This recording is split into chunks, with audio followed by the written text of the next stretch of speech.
If there's anything more important than my ego on this ship, I want to cut and shut right now.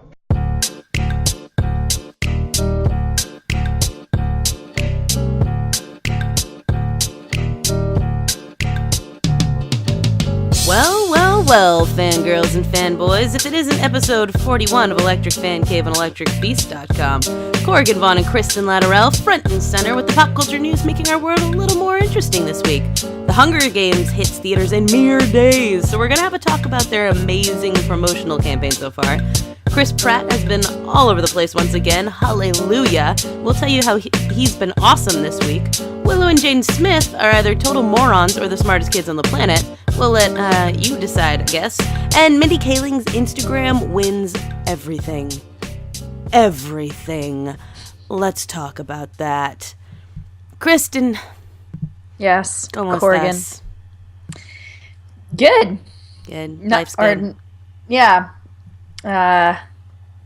Yes. What's happening? It's late, you guys. It's not that late. It's not like even late. It is 7 But for some reason, we are struggling this evening. So, I've been asleep for several hours. There you go. In the middle of the day. So it's clearly that's happening. This is just every week now. It's clearly a Tuesday. Oh my God, I thought it was Wednesday. Oh, God! That's crazy. It's totally Tuesday right now. But probably when you're listening to this, it's Wednesday because that's when it'll be posted. So we're just gonna pretend that I was actually trying to do like a continuity thing, and it's not that. I just have no idea. We can't pretend that now because you've explained it.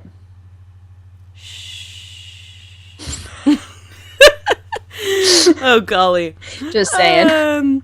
Yeah, so for like my thing this past like week or so in just trying to recover, because I had like a bananas week this past week. One of my close friends was moving to Taiwan. Wes, you know Wes. Boo. We're moving to Taiwan, not boo on Wes. We love Wes. Yeah, well, yeah. Right. And so we were, throwing little shindigs for him, doing little last going away things. We did karaoke. We went to this bar he really likes. As one should. Yeah, yeah. Obviously, karaoke is the standard going away for all things.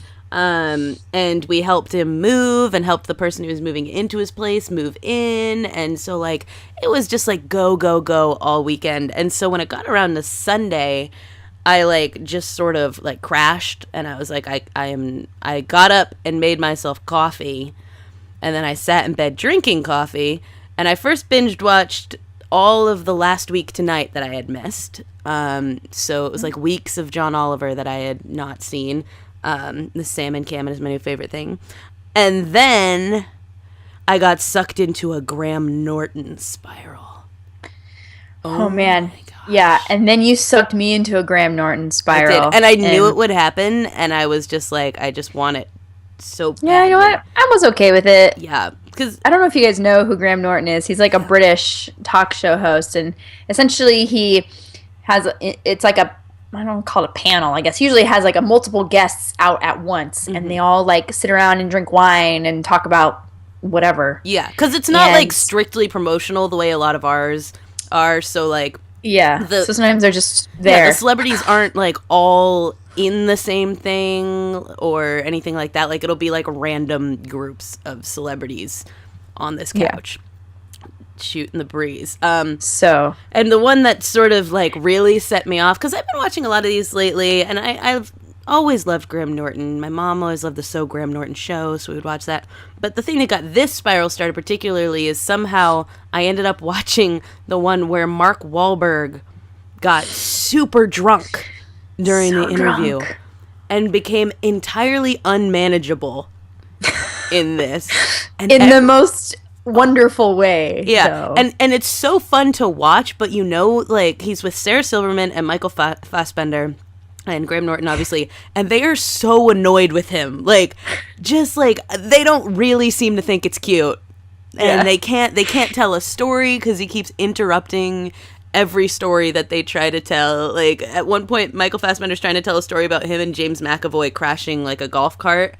Yeah, and Mark Wahlberg's like inserting his own ideas of what's happening that is basically like a Tumblr fan fiction where he's imagining they crash the go-kart and then they end up intertwined and then twins. It's so... I was crying, Kristen. Well, the best part was when, so Graham Norton has this, like, red chair that people sit in, and they tell a story, and if he doesn't like it, he pulls this lever, and they get, like, dumped out of the chair. And so Mark decides he's going to be in charge of the lever, which I can't believe Graham even let him do, but he notice he kind of steals it. It's like as soon as Graham turns away, he like it because the girl I don't think she even says anything. She says, "I'm a nurse," and he pulls the lever, and he's like, "Well, she's just trying to get her 10 seconds of fame, She should be helping people." And then he. Oh, you froze. He's like, she said she could have been a nurse, but instead she came out here to be like a reality star. And they're like, she never said that. She said 4 words, "I am a nurse." And he's like, oh, I feel bad. Yeah. Bring her back. Yeah. They brought her back like 4 times, and then she's like, "So I was in the gym in full makeup." He's like, "Why are you at the gym in full?" Which, granted, I actually was okay with him pulling the lever at that point.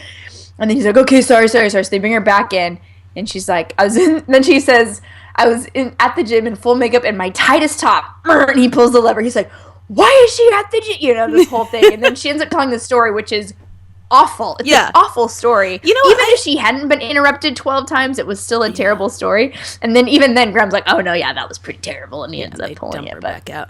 It's so good. I would recommend watching this, you guys. Mark Wahlberg, drunk Graham Norton.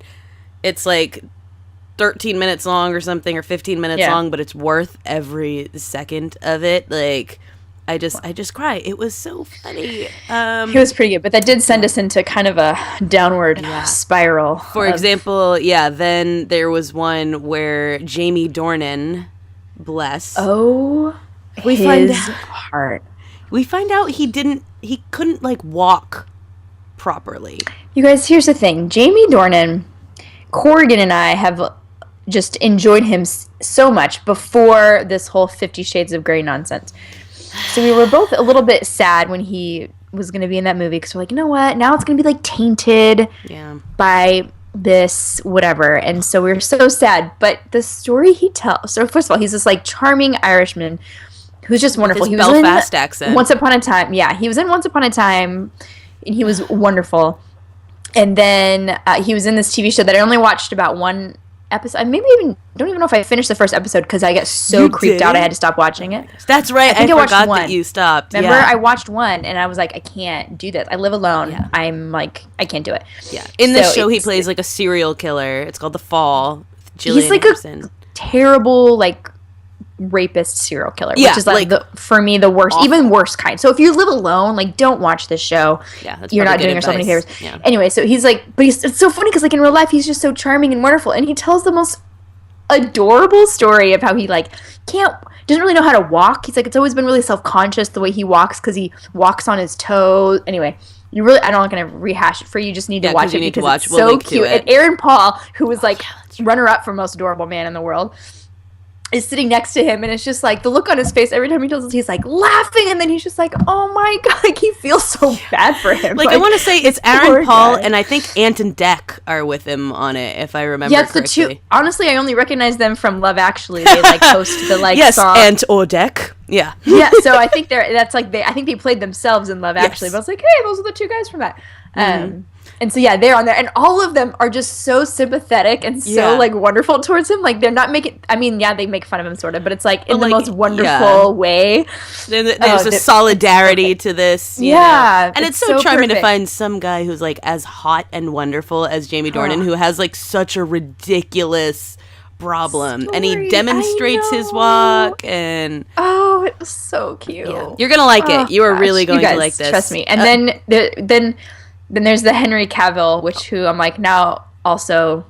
I mean, I always thought Cavill was just so attractive, but and that's not even in that. So then there's a separate one you need to Google is the Fat Cavill with Russell Graham Norton, where he tells his story how he used to be fat, which I just like makes me love him even more. I'm like, I thought he was like super attractive before, but now I'm like, oh my gosh, you're adorable. And Russell Crowe, who always gets a bad rap for being kind of a douchebag. which he might be. Yeah, he could possible, be. but he tells this most endearing story of meeting the young fat Cavill. Yes. And it's wonderful. And I'm like, and next time that guy has a PR issue, they just need to replay this interview because it's just delightful. And Henry's like, you know, and I'm like, oh my God, I love them. They're so cute. It's so precious because it's like, I mean, this is the thing. A lot of times when Russell Crowe has a bad rap, it's for things like, for example, like, didn't he, like, hit a paparazzo with a phone or something weird like that? Yeah, like, he gets his, like, anger issues. Yeah, he has, like, anger issues, but this is, like, him, like, giving hope to young kids, and it's, like, it's so sweet the way that he's sending, like, the story even starts with him sending a care package to a teenager at boarding school just because he thought he'd like it. Like, he's like, you know, I thought the best thing, like, for a kid at boarding school would be to get mail, so I was making him a care package. I'm like... Well, what was so great about it was that he was sending it to his co-star, which is, if anything, more understandable, because he knew that guy. Still. And then Henry had, like, come up to him while he'd been at the boarding school or whatever, and then, he thinks to himself, oh, I should also send one to this other kid that I met there. Like, who does that? That is it was wonderful. Anyway, really and then, it was great. And then actually I watched another one there was one with Daniel Radcliffe that was about his fan fiction. Yeah. And the sites, and like they kept writing the synopses. Synopses? Yes, I think that's correct. Synopsis? Okay, whatever.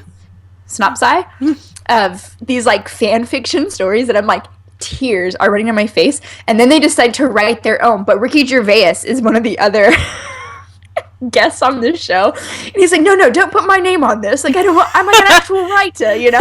And so Graham Norton is like typing this up, and you guys, I'm gonna be completely honest with you, I peed a little bit. I'm laughing so hard. I full on got a message from her that was like, I literally peed.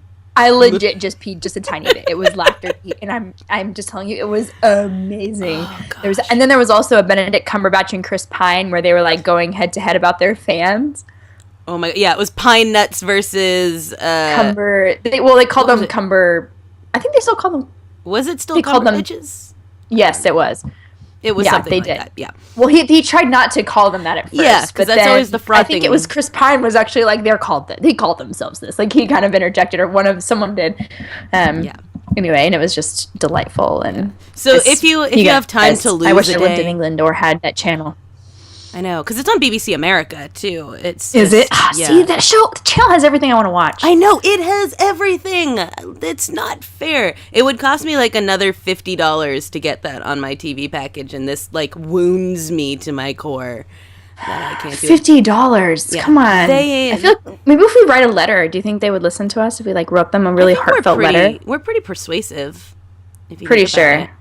We'll work on that, you guys. We'll see what can happen. We'll see what we can do. Because You're welcome, think what they need to do is like HBO Go is now going to have like its own service that you can pay for, you know, and I'm sure Showtime will follow suit. BBC America, give me something I can subscribe to. I will pay $10 a month to be able to watch Graham Norton and Sherlock's on PBS. But like all this stuff that's on there that like Doctor Who, all these things that everybody watches, and I'm just like sitting on the sidelines like, well, I guess I'll see the clips on YouTube. I'll wait for 6 months till it comes out on whatever. Netflix. Yeah. Yeah. So lame. So, but yeah, if you can spare a day, an afternoon or whatever to lose to watching clips of something, just go watch some Graham Norton Spiral and cry and enjoy and pee it. Maybe pee a little bit. You've been warned about that. If you need to like put on some Depends or or a little panty liner. What's happening? Or just sit on the toilet and watch it. I don't know. This got really weird. You just took that to a whole other level, Kristen. Oh boy. You know what? It's a Tuesday and we don't even know what day it is. So. Yeah. And I'm Grand Nortoning it with my wine right now. Whatever. Yeah. My wild turkey. Oh, wild turkey. Yep. So maybe we'll talk about some other pop culture things that are a little more that timely. you can actually watch if you just have regular channels. Yeah, but we will link to those clips we talked about on here because we like you and we want to do you a service in that way. So the Hunger Games. is so Dude. soon. Is that this, like, Thursday? That's this Thursday. Well, yeah. The midnight showing Yeah, the at midnight at 8 p.m. or whatever. I may be lame this year just because I told you the, like, screenings here are mayhem. I may be lame and go see it as a matinee on Friday morning. That's not lame. Well, I'm not exactly going to take that from you and on what's cool about movie viewing. What is that supposed to mean? Really? The girl who just said it's late at 7 p.m. What? Crazy. Yeah. You know what? Yeah. Yeah. Okay, fine. You can't defend that. No, but I think, I mean, because I need to see it immediately, realistically. But I just, I'm tired and it's mayhem, so I will see that.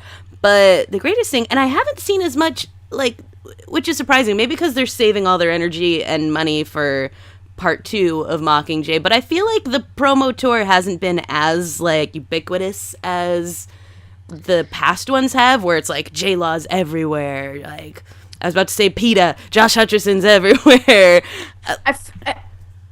Do you think? I don't know. I just feel like they're always everywhere, so maybe I just haven't noticed that they've been on more things lately. I don't know. But if you think about it, like, we haven't had as many, and maybe this is the internet tiring of J-Law or something like that, like they're over whatever, but, you know, a year or two ago, when you open up anything like BuzzFeed or whatever, actually, in fairness, I removed BuzzFeed from Facebook, like, 3 weeks ago, so maybe it has been covered in J-Law things and I just didn't know.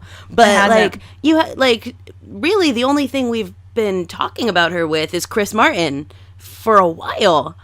And they broke up, so now that's boring. Broke up, so that's not a thing anymore. So I don't, if they were ever together.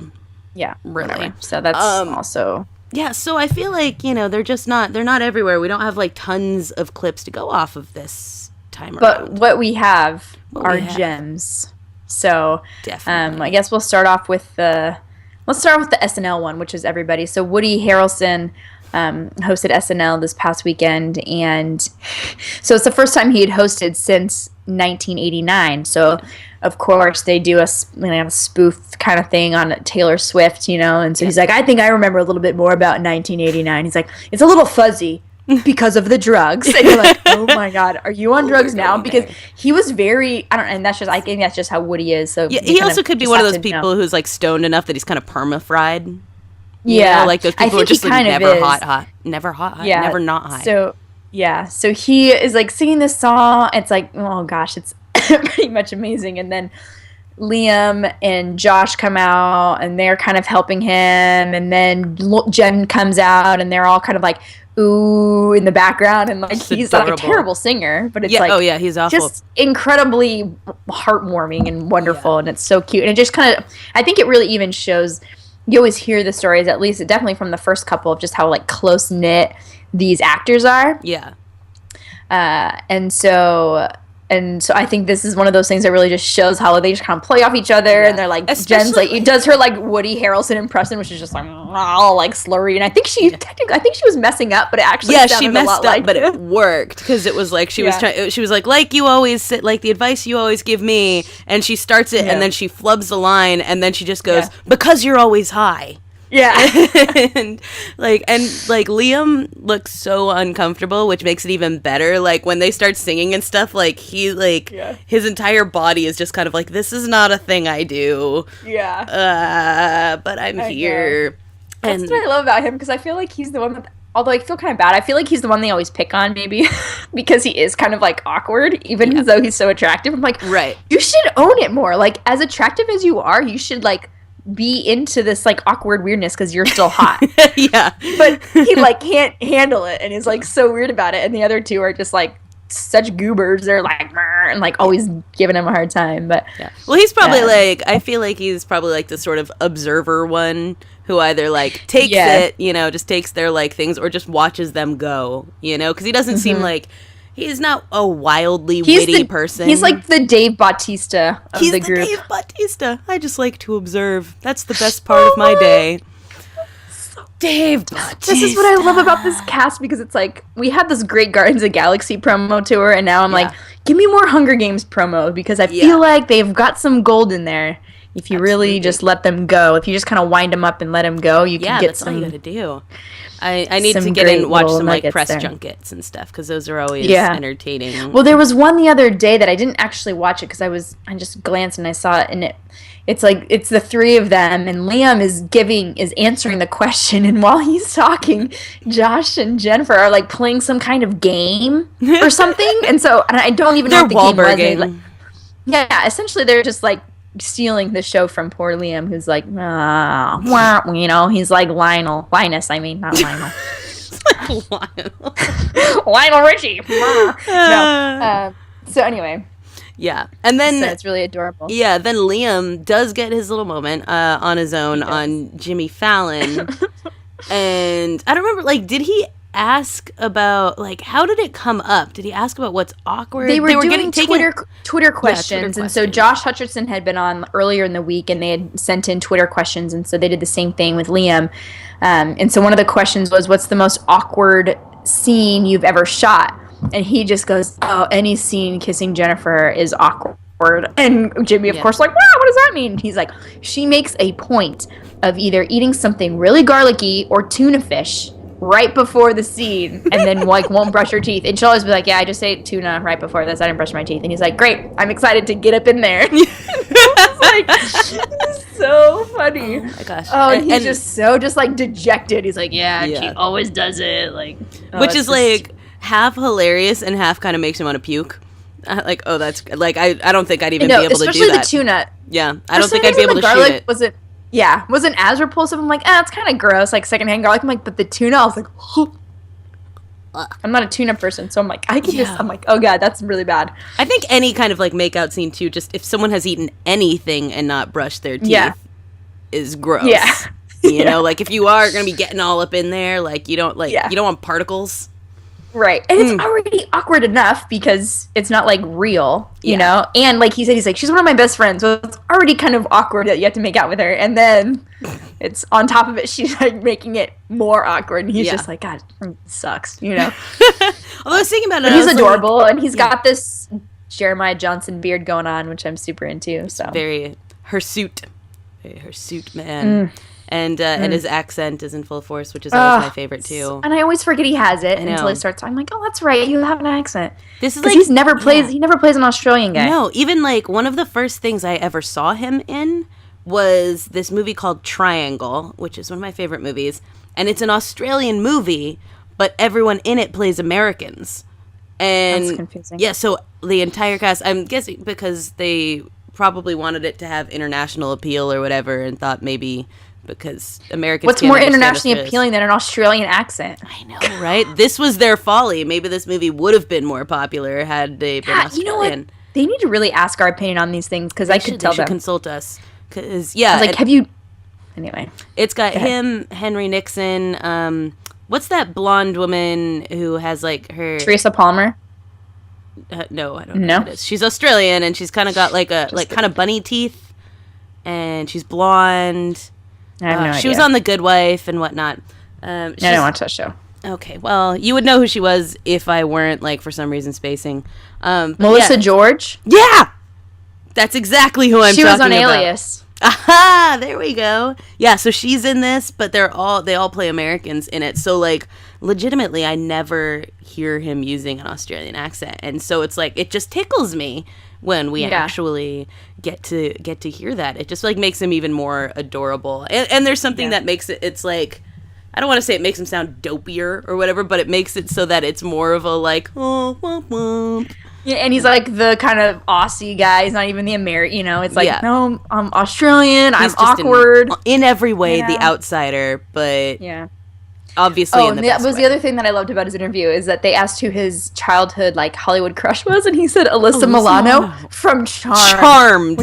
Which is so funny because one generation ahead of him would say Alyssa Milano from Who's the Boss? Yeah, that killed me. So cute. I was dying, and he's like, he's like, all the boys or something about boys my age, and Jimmy Fallon kind of looked at me and was like, really? All the boys? Okay, maybe all of the girls my age watched that show. He's like, but I really liked it, and she was he's like, is she married?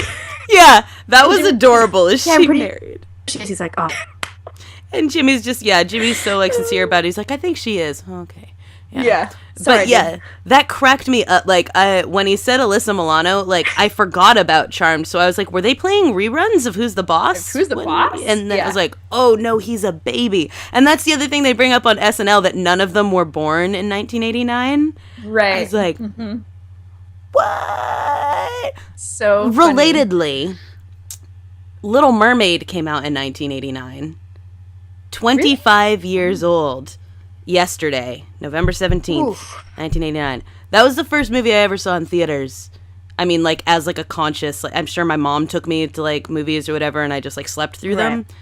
But that, like, Kristen, that messed with my head, man. Wow. That messed with my head. 25 years since the first movie I saw in theaters, at age 4. That's nuts. Sorry. Snuck up on me. It's okay. You all right? Good. Totally golden. I'll tell a story about Josh Hutcherson also being on Jimmy Fallon and being adorable. And I've said this before, and he's just so adorable, little nugget. And I just want to keep him, like, in my pocket at all times because he's just so cute. And they did the same thing, kind of did Twitter questions with him. And he's like, him and Jimmy did, I only watched this one clip, and so I missed the previous part of his interview. So him and Jimmy did, like, this funny little bit. I don't know what they were doing. It was cute. And then one of his questions was something about what was one of your favorite childhood memories. And he starts telling this story about this yellow blanket that he had that he used to chew on. And partway through the story, he's like, this isn't even really, like, a memory. This is just, like, a weird story. Not even really a story. This is just, like, a thing that I did. And he's, like, had this yellow blanket that he chewed on, and then it turned brown. That was, like, the story. I'm like, dude, if you were Graham Norton, I would lever you from your red chair because that was really horrible. But it was just, like, so cute. And I think it was during this one where Quest kind of gave him the, like, at the end. He was like, what the F was that about? It was so cute. Oh, he is so endearing. Anyway. He is. He's wonderful. Yeah. Everybody. I just love all those people. Yeah. I need more of them. And I think probably when part 2 comes out, where there's going to be, like, a full saturation. Because I do think with this one, maybe it's because their cast are such big stars now and stuff like that they couldn't, like, monopolize them the way they might have before. But I feel like they let, like, the trailers and stuff sort of speak for themselves. So the events were really just putting out TV spots and trailers. Yeah, and people are already, I mean, it's not like they're going to get any more people to go see it after those I think we've already talked about the trailers enough, so we won't rehash it. They're effective. We'll put it. They're effective, and they do trailers correctly. So, which just reminds me on, like, a different note, and maybe as sort of a segue into talking about Chris Pratt. Have you seen the Jurassic World website? Oh, I thought you were going to say trailer. I was like, literally was just talking about how I wish there was one. No, trailer. I have not seen the Jurassic World website. They made a website that's basically like a Jurassic World tourism website. And so so like actually going kind of thing? So it's kind of talking about, like, oh, this is what we're doing in this place. Kind of like how, like, Lost, they had, like, an Oceanic Airlines website and stuff like that. It's nothing, it gives you nothing about the movie or anything, but I'm just so excited this exists. Like... Well, my friend at work, he's like, dude, he's like, look at my friend. His friend drives a Jeep. He's like, look what my friend just got. And he got, like, the decal for his door that says Jurassic Park. I'm like, I don't even want a Jeep, but I want a Jeep so I can get just that. for that. Like, I have the decal, but it's on my busted up Civic Hybrid from 2004. And it's not as cool because it doesn't look legit. No, it doesn't. At this point, it's sun faded and whatnot. So that's what I want, is just to, like, so fully... Cool. I would drive even one of those, like, I mean, what were the, like, tour cars, like Outbacks or something? Like, no, they were Ford Explorers. Were they? Weird. They're, like, I feel like they're squat looking. Like, you know, I always think of a Ford Explorer as, like, a big... No, the Explorer was, like, well... The ones that are on the track? Initial Explorers were, like, the square, like, a boxy one. And then and now they're, like, this, like, Expedition are, like, the big, or the Excursion are kind of the bigger ones. But the Explorer... was always a kind of smallerish one, guess, and they've gotten smaller since that even. But all right. Well, I would even drive one of those and, like, fully do that up. Like, I don't even care if that's an ugly car. Painted, yeah, like the full thing, obviously. Like, no, I want the full thing because I wouldn't mess around. That's no. If I had, like, frivolous money to spend, I would have a Jurassic Park car. Oh, 100%. Yeah. Or the Ghostbusters car. oh my gosh, this is at my friend Wes's place that he just moved out of. He has neighbors, and this neighbor's been working on this car forever, but it's been under a tarp most of the time when I pass through, and the tarp was like half pulled up this time when I walked by. It is totally a Ghostbusters car. I was like, oh my god, you better use that right. That's all I'm saying. It's unforgivable if they don't go full Ghostbusters with that car. Yeah, for sure. But, Jurassic World, Chris Pratt. I don't know why Chris Pratt is everywhere right now. It's because he was in the GQ Men of the Year thing, and he gave probably the coolest... first of all, the guy writing the interview is, like, fangirling over... Oh, my God, so hard. Like, I don't know if fanboying is kind of hard to say, so I'm going to say fangirling over Chris Pratt, and, like, just is pretty much in love with him, and it's kind of hilarious and adorable, and so... you have to take that for what it is. I'm like, clearly this guy already loved Chris Pratt, and so he like sees no fault in him. Yeah, absolutely. Which I'm honestly having a hard time trying to find. Even him and like even Anna Faris, who like made a brief appearance in the art. I'm like, I want to freaking hang out with both of them. They seem just like so fun. But they like go skeet shooting, and then they like go get food. They go get like something. They go to the grocery store. Get jalapeno stuff for jalapeno poppers. And then they go back to his house, and she had, like, defrosted dove that Chris he had gone shot. Yeah, and then he's like, which was funny because in the article, the guy's like, I got a piece of shot in the dove he was eating. He's like, but I don't even care. I was like, dude, at my house, if you get shot, you have to do the dishes. I was like, that's awesome. Always either swallow it or you kind of discreetly put it in your napkin, because I'm like, I ain't doing that. So it's not like finding the baby Jesus in a pan dulce, is what you're saying. You don't get a prize for it or anything. It's not. You get kind of punished, which I think technically the person who shot it should get punished. Exactly. The person who left birdshot in their bird. Yeah, my dad always claims he always does a headshot, and so there's never any shot in his, which I'm like, BS. First, don't even give me that, because they're teensy. And these, by the way, these aren't like Jesus peace doves. These are like the ugly brown kind of pigeony doves. Yeah, pigeons, essentially. White pigeons. I just want to make sure we're not like shooting doves from like a wedding. That's not what's happening. Scenario. Hey, but if they end up in your yard, you got to do what you got to do. I mean, what are you gonna do? So, anyway, so it was just this really wonderful interview, and you just want to hang out with him after it. Yeah, and he's like they talk in it, like even things that would normally annoy me that a celebrity does, when Chris Pratt does it, it's like endearing. So he talks about like driving home from Vegas and buying a truck, a $50,000 truck on his way home. But then it's like, then it gets really cute because he programmed his wife's number into the truck as Anna, my love, but then he can't get the Bluetooth to recognize it when he tries to call her. And so it's you're just like, Aww. And part of me thinks like, yeah, but he deserves it. He does. Because he's worked really hard. He's not like, I don't know, I feel like it's less douchey because he's kind of paid his dues, and exactly. He used to live in a van, for crying out loud. Like, let's cut the guy some slack. Let him buy his toy, you know? Yeah. So this whole interview is just great because it's like, I mean, this guy basically speaks for all of us. Like, this is what it would be like if any of us spent a day with Chris Pratt. We would be just as like, oh my God. Like, he fixates on the fact that Chris Pratt constantly calls him buddy in this. And he's like, we're buddies. He's like, I'm leaving all my other friends behind. He's like, yeah, and Anna Faris just comes in and is so great, and like her parting shot as she like leaves to go do something else is like, make sure you tell them I'm a dutiful wife, or something like that. And leaves. He's like, noted in the article. Like, there you go. Like, so it was just delightful. Yeah, it's like a 4-page interview that's like half fanboying. It's like in list form, so you should definitely read it and enjoy like just how much fun Chris Pratt seems like he would be. You know, that's and then also it came out that he said he's willing to appear on Agents of S.H.I.E.L.D. as Star-Lord.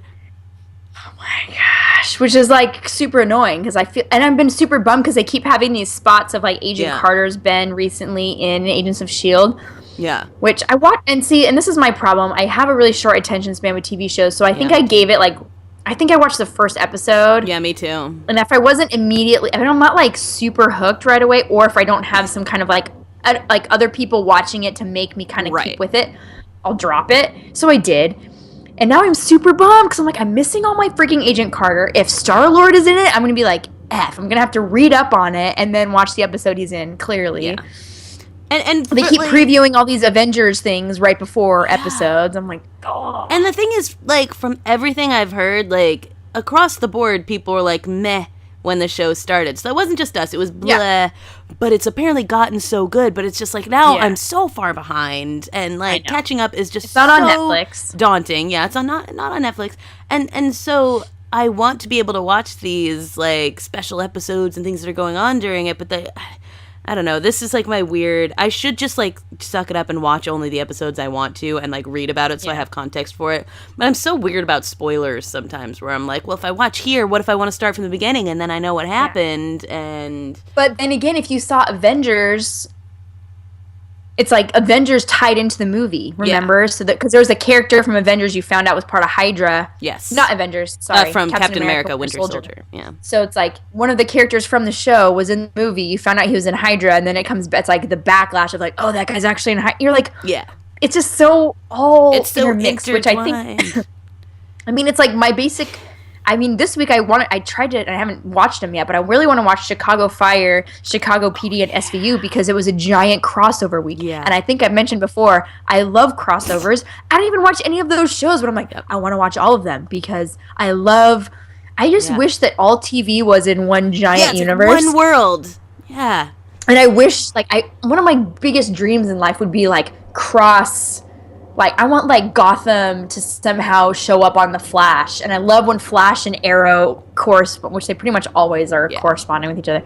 Or, you know, kind of alluding to each other. But, like, even across, like, networks, I want people. Like, I want NCIS Los Angeles to show up on, you know, Marvel. I don't know. Just, I love that. And so, obviously, that would be kind of a stretch. But I just think that was so fun. And I feel like it's TV and you're kind of escaping, like, why not just mash it all together and have it all just be one giant love fest of entertainment and joy. Yeah, I definitely watched those crossovers this week. Well, I didn't see the Chicago Fire one, but I watched SVU and Chicago PD because they were one after another.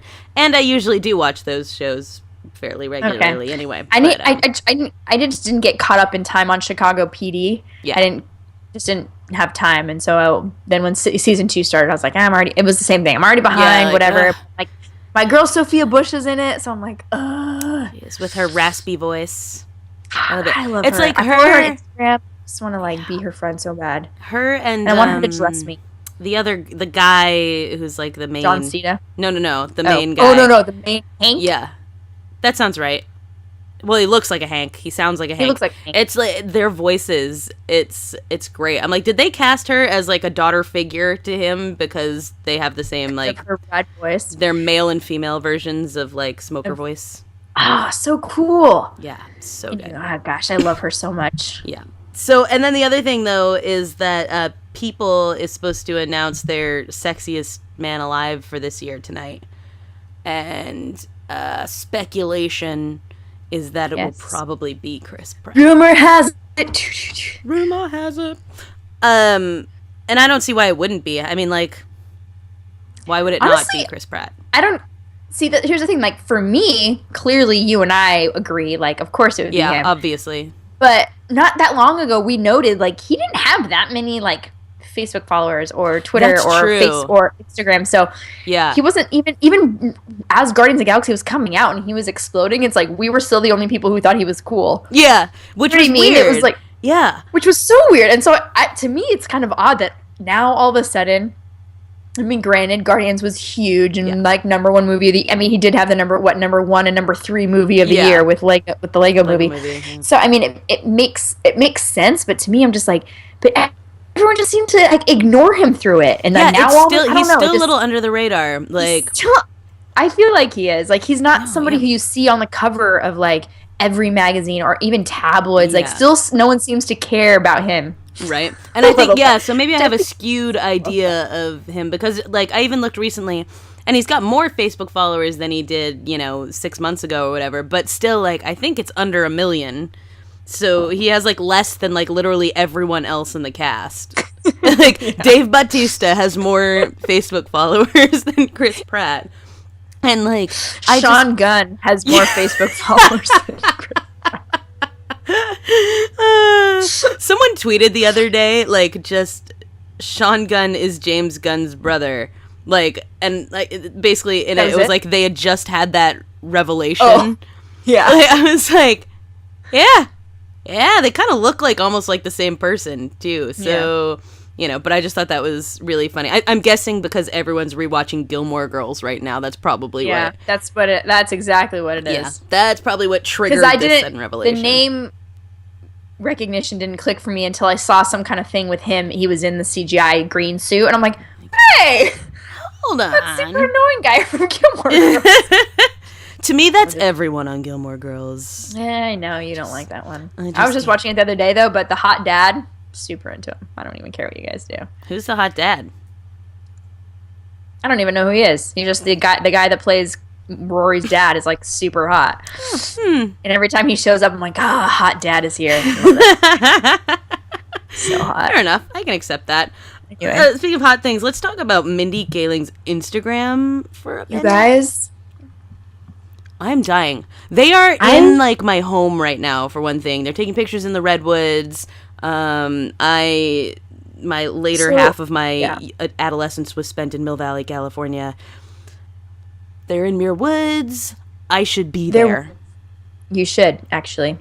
So if you guys don't follow Mindy on Instagram, basically her Instagram is... I don't know why you don't, first of all. But a lot of it actually is the Mindy Project or just like things that she wears, which she's like a little bit fashion makeup. Like, oh, look at me. I'm wearing... I can't even say someone famous that's a designer because that's how little I know about it. I know. I was trying to think because there's one person who she wears a lot. Who, but I don't know who it is. Sort of affordable-ish on the grand scheme of how expensive her clothes are. But she's not Michelle Obama who wears stuff from Target. Let's just say that. So or even Kate Middleton, you know. Yeah, not even Kate Middleton, who I think still affordable. I'm going to put in quotes there. Anyway, so it's funny, but today even they're shooting some kind of episode in San Francisco, and every picture is perfect. It's just perfect, and it's like I feel like it's her that's actually doing the posting. Lots of times people have doesn't feel like a ghost. Post their social media. Twitter. I feel like this is her because a lot of them look like selfies. Like she takes pictures. The ones with her and Chris Messina are so perfect. I think I even tagged Corey in one. I was like, I think I stopped breathing physically because she's kind of like up on hugging him or something, and he's just like got this like far away look, and if he's got the grin, which is great, but when he does that like very serious kind of off the camera, I'm like, I just melt, and they're just so wonderful and perfect and adorable. And I told Kristen earlier that like they make me question the sanctity of marriage because I like want him to leave his wife for her. I don't really want that, like not in real life, but like in my headcanon, I'm just like, they're so cute. Why are they not a thing? Oh my gosh, it's just been too. I mean. It's just too cute. I can't even handle it. Yeah, you have to look at today's feed of her Instagram because it's just one after the next. So all day long, I've just been like seeing these, and like you can tell that it's especially great today because I've been seeing them pop up on Facebook more today too. Like people posting them. Well, and being like, Alex Blakey. I said it wrong. Blakey. Yeah. I always think there's an L there. Who was on? You remember she was on the Fancave a while back when we talked about nudes. Yep. She posted a picture to your wall, and it was the one where I think it was the smirk one where she's like that smirk though, and I was like, oh my god, it's just so great. Yeah, they're so great, and that show is so great, and I love her so much. She. Just got some kind of Women of the Year, woman something. Stephen Colbert gave her, did the intro for her, and she's just fantastic. And so I love her too because she's always like, we're not going to break up just to like add drama. She's like, our characters like make sense right now, so they're to, you know what I mean? I love that. I love that. I'm like, because although it was fun when she had all these like, kind of revolving door of like fun guys. Although I did hear a rumor that Lee Pace is coming as an ex of hers. Oh my god! I know. What? I will explode, Kristen. This is like harder than Charlie. Remember Charlie, who we like were like it was back when her and Danny were up in the air. So you're like, who was it? Tim Daly. Tim Daly. That who was man. Like, aged exceptionally Yeah, well. like his son is like 5 years older than me, and I don't even care. Like, I would be a stepmother. Yeah, I would be so okay with it. Let's do this. Yeah. So anyway, so back then where you're like, oh, who do I choose? And the article I read said that he's only slated for one episode, so it's just kind of like a flashback, I guess. This is the guy that Mindy her character lost her virginity to in college, kind of thing. But I'm like, you guys, I have Lee Pace withdrawals because Pushing Daisies ended way too soon. Everything he's been in since has just not been up to snuff. It's not something where like really kept. Because he's in The Fall, like not The Fall with Jamie Dornan, but no, The Fall the movie, which is perfect, and I love it. So and he's in Guardians. That notwithstanding, yeah, but you can't even tell it's him. Yeah, you don't get to like Twilight, which he was like the lame-o character, and you're like Lee Pace. Yeah, I forgot about that. He was in this really weird one where he like, God, who was it? It was like he was in a coma and he woke up, and then his brother is married to this girl, and then it's like all weird. It's like a weird horror thriller movie. I don't even remember. And this is a terrible synopsis. Clearly sounds like I'm making this up. Maybe I dreamt it, but still. So it just hasn't been in anything that I really wanted to see, and so I'm like been having withdrawals because all I can watch is the 3 seasons of Pushing Daisies. I think it's only 2 seasons. Even 2. But didn't they announce they're thinking of doing a movie, or did I dream that? Did they? I may have dreamed it, but I feel like I need to Google this. Everything. You guys, I don't know if you're not familiar with Pushing Daisies, it was the most delightful, wonderful show, quirky, beautiful. I mean, gorgeous visually, just so colorful and so just awesome. And I didn't make it up. Did not make it up. Is it for real though? Like, or is it just for real? Give the synopsis of Pushing Daisies real quick, and then I will explain to you what's happening. So Lee Pace plays the pie maker in Pushing Daisies, and so what it was is that he kind of had this power. He found that he could bring people back to life, but if he left them alive for more than a minute, then something else would die. And if he ever touched them again, they would die forever. That was it. Couldn't bring them back. So that's kind of the plot in the first episode. This childhood sweetheart of his, he is murdered, and so he kind of teams up with this PI, and they like solve crimes. He brings people back to dead, asks who killed them, and then he kills them again, and then they collect money. Get the money. Yeah, they solve it. But then he finds this childhood sweetheart of his who he loved. She dies, and so he brings her back to life and goes to ask her. But then he can't bring himself to kill her again, and so he kind of keeps her alive, and they like can't touch, and it's so wonderful. And that they can't touch. The ways they get away around not touching are just like heartbreaking and adorable. So good. And Kristen Chenoweth plays the like waitress. He owns this pie shop, and she's so in love with him, and he doesn't. Oh, it's just perfect. Everything about it is perfect. It's amazing. And he also has a dog that he can't touch. He can't touch his dog. And the PI that he teams up with is like so ornery and basically doesn't really even like him. No. Yeah. Also, the guy, it's Shy McBride, which I think is great because he played a dead guy in Frighteners, which is an amazing movie as well. So it's like coming around to that supernatural angle. Let me tell you about this. This was announced in February of this year. My computer is like so slow right now. Brian Fuller, creator of the beloved detective series, mentioned that he met with Barry Sonnenfeld, who won an Emmy for directing a Pushing Daisies episode, about financing a film version of the show. Fuller also revealed that he had spoken with Kristen Chenoweth about developing the series as a stage musical. According to Broadway World, Fuller said, "We're working on something that is definitely a Pushing Daisies revival, and the idea would be to have as many cast as we can to participate in it." Oh. So it's obviously, that would be my dream. Yeah, there's obviously a lot of financing that has to come into play and all this kind of stuff to make these a reality, but they are definitely working on it. Well, and here's the thing. I liken it a lot to Firefly, where it has this huge cult following. So a TV show, a movie would be great because it did kind of end on this like, yeah, that's how you're going to end it? Like, come on. Totally.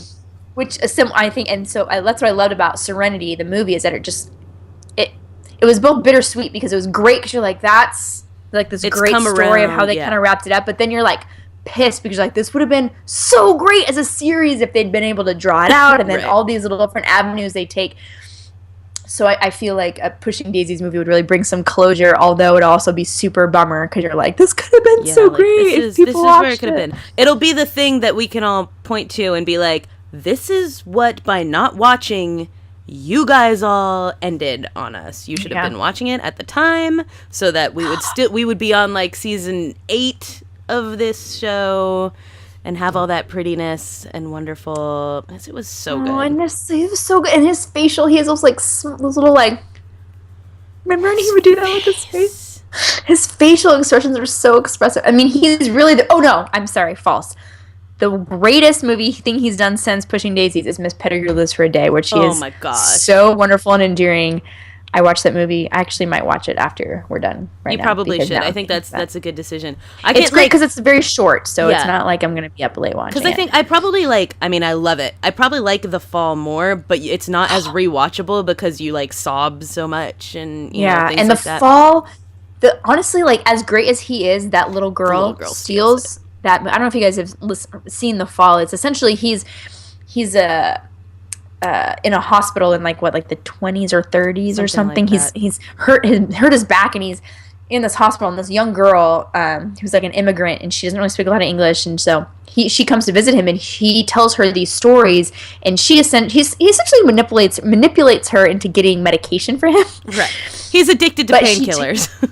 Yeah, and he's addicted to painkillers and manipulates this young girl to getting them for him, and he's paralyzed or whatever, and so they essentially found this actress, this girl who's not even an actress, just some little girl who is, essentially it's almost like it's like a reality show for her. Everyone else is acting except for her. She's just being herself, and he's telling this epic story, and it's half of him telling it, and then it flashes to like what she's seeing as he's telling the story.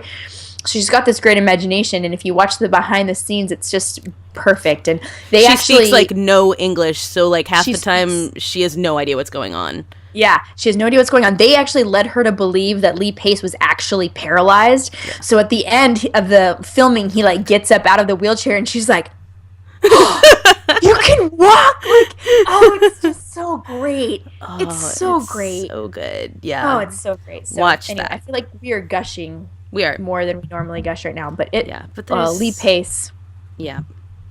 Cheers to you, sir. Cheers, Mr. Pace. More of you. More of you. Willow and Jaden Smith. That was a drain it moment. I'm out. I need more. Like, seriously? These freaking kids did an interview. Who was it with? They did this interview. I've got it pulled up. It's oh my goodness. No. What is this? New York Times. Oh yeah, it was with New York Magazine. Times. And so they're like, it starts with them asking, "What have you been reading?" And Willow says, "Quantum physics." So this is going to be bananas from the get-go. And then, like, Jaden says the ancient secret of the flower life and ancient texts. Things that can't be predated. Like, okay. What? And they go on through this interview to be like even the questions in and of themselves set them up for, like, their weirdness. Because who asks kids about, like, time?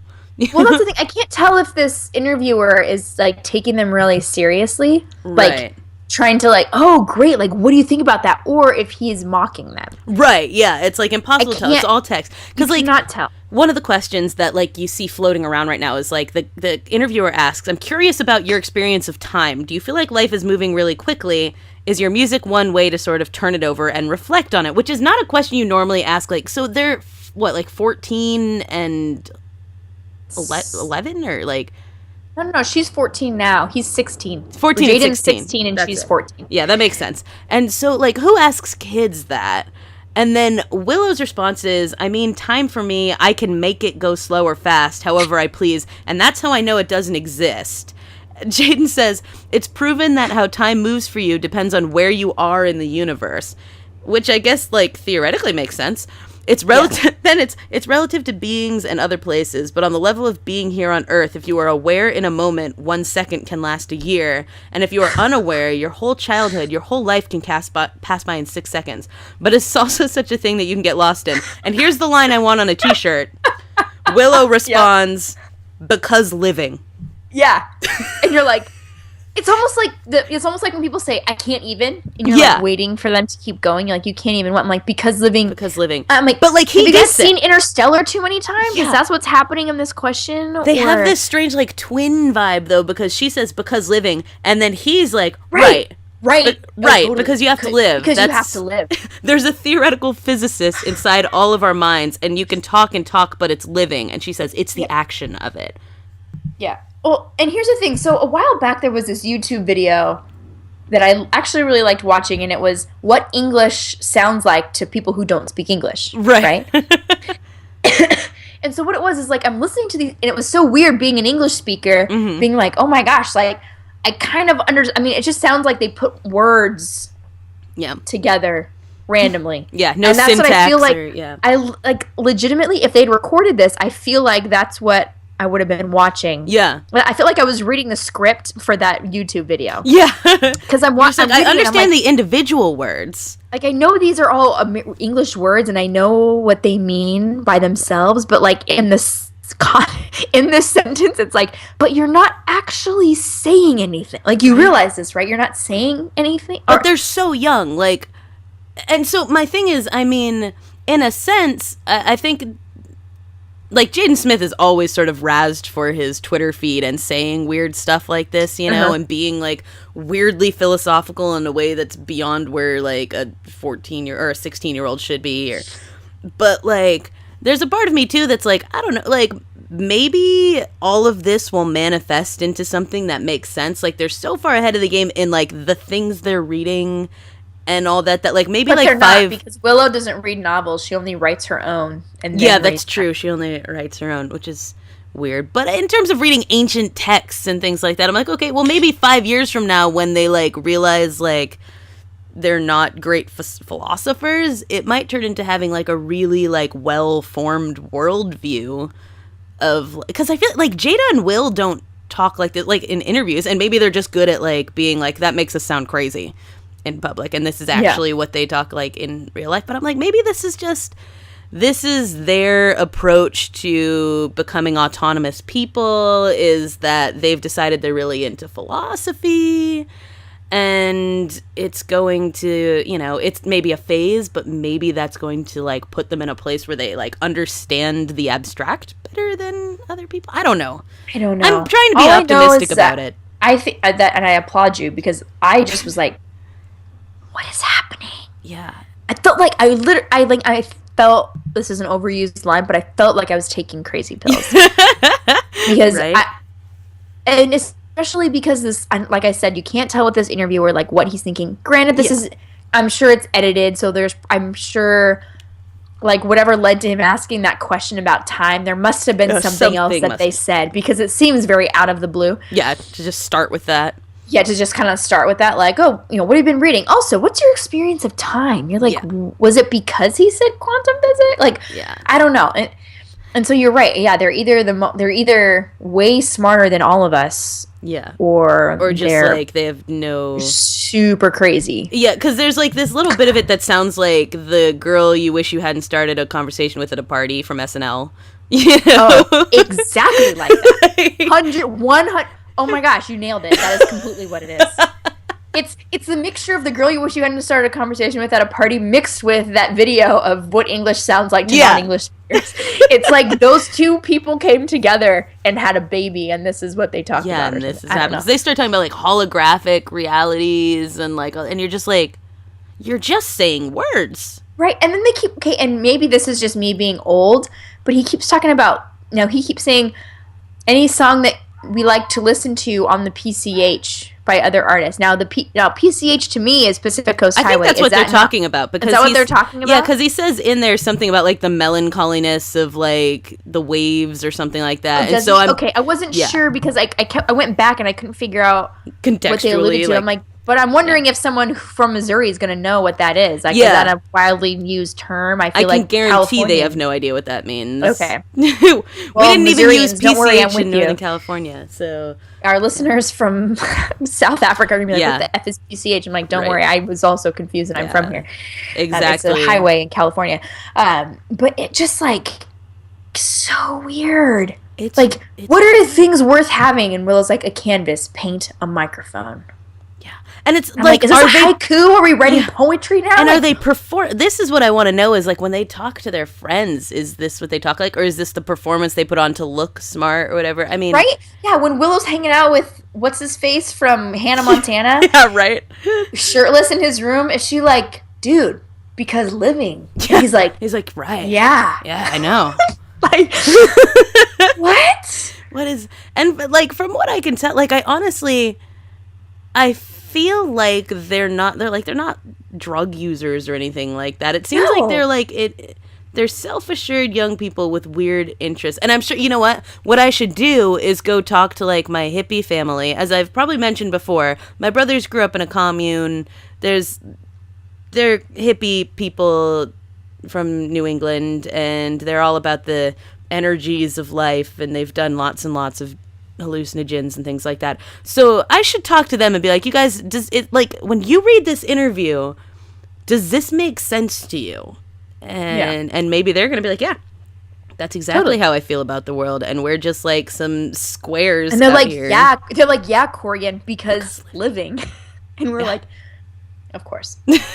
I'm going to make them all t-shirts that say because living. Because living.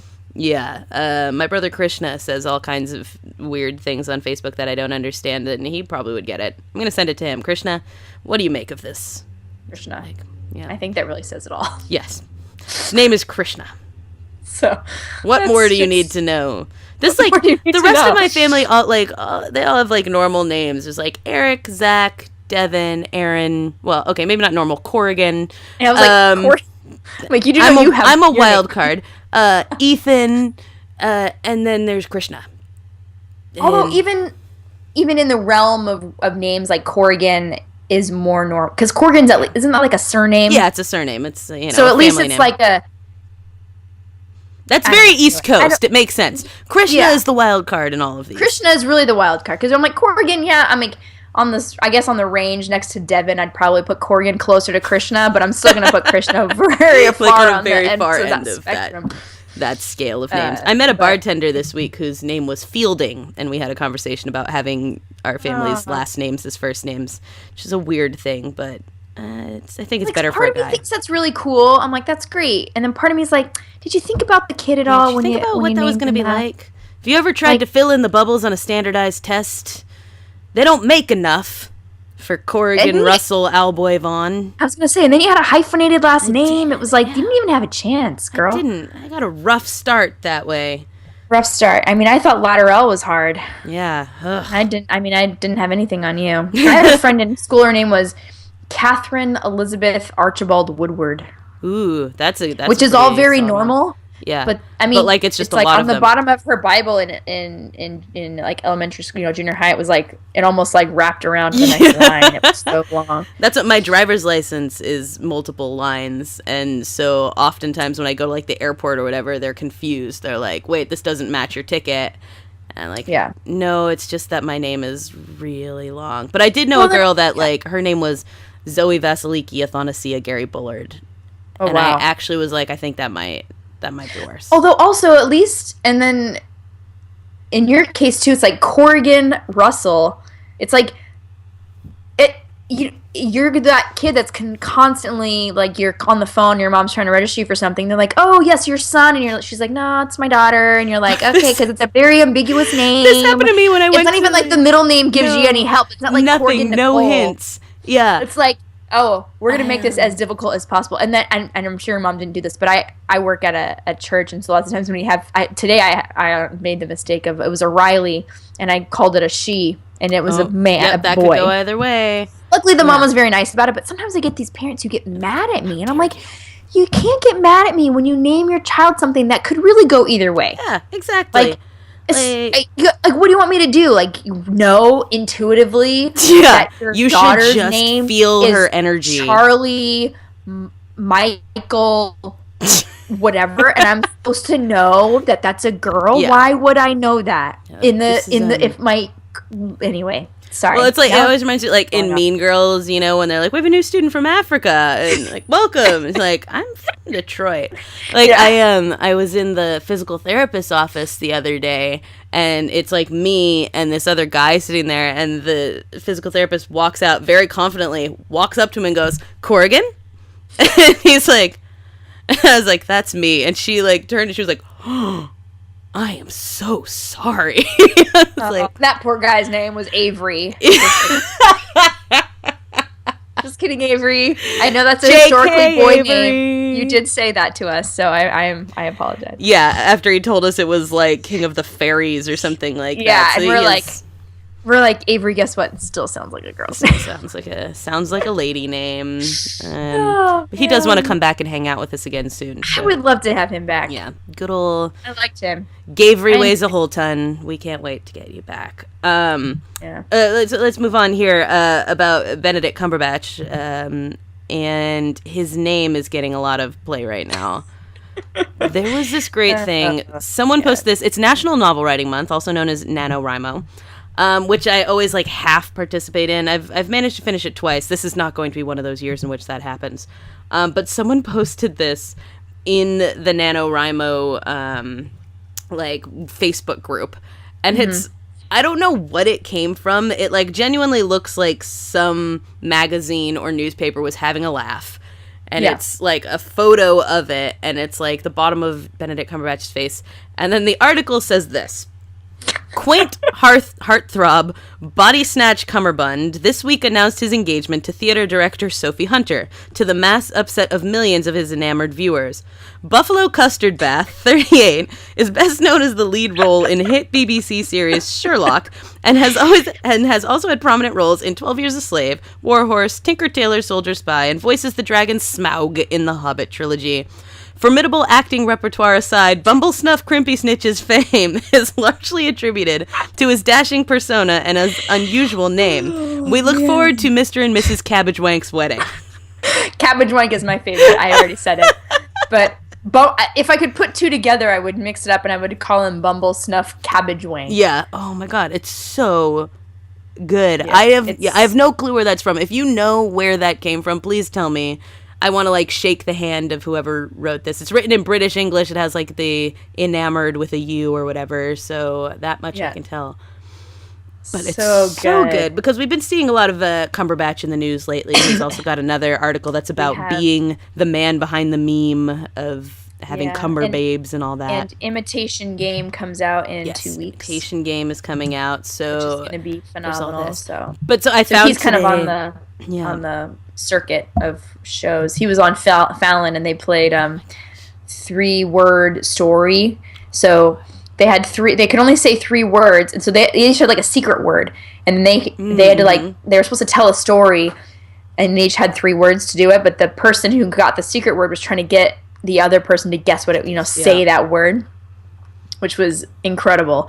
And so, of course, Benedict gets booty. And it kind of reminded me of when he read those R. Kelly lyrics for Jimmy Kimmel. That's right. And it was hysterical. So it's like you can imagine him trying to get Jimmy Fallon to say booty, and it's just adorable.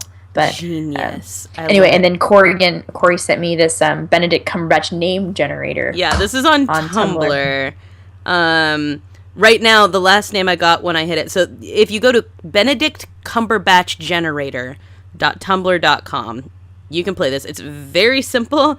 All it is a sort of troll face con picture of Benedict Cumberbatch, and then you hit make name, and it gives you one. The last one I got was bodybuild crackerjack. I like some of them. Kind of annoy me because I think they should at least start with a B and a C if we're gonna be real. Yeah, that seems So some of them they're just like random words, but the one I got with this one's I don't even know if I should be able to say it. Is Blunder Dick Clavichord. How about Buttercup chicken strips? Yep. Oh my God! Bedlington Commonwealth. This is good. But a white boy can't be con. Ooh, Ooh, that was a weird laugh. That's amazing. That's good, because that clearly was thought out. Ooh. Oh, man, I got buttermilk coochie rash. Oh, that's awful. Oh, Brandy Buck Candy Crush. Aww. I like everything about that. Barbiturate Chuck E. Cheese.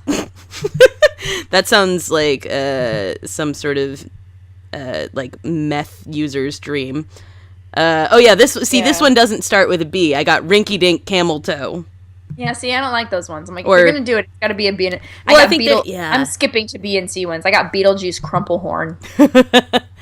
See, and some of them, like, it's not completely random, I don't think. Like, because this one, I got Bombadil Rivendell. So clearly that's both from, like, the Tolkien universe. Yeah.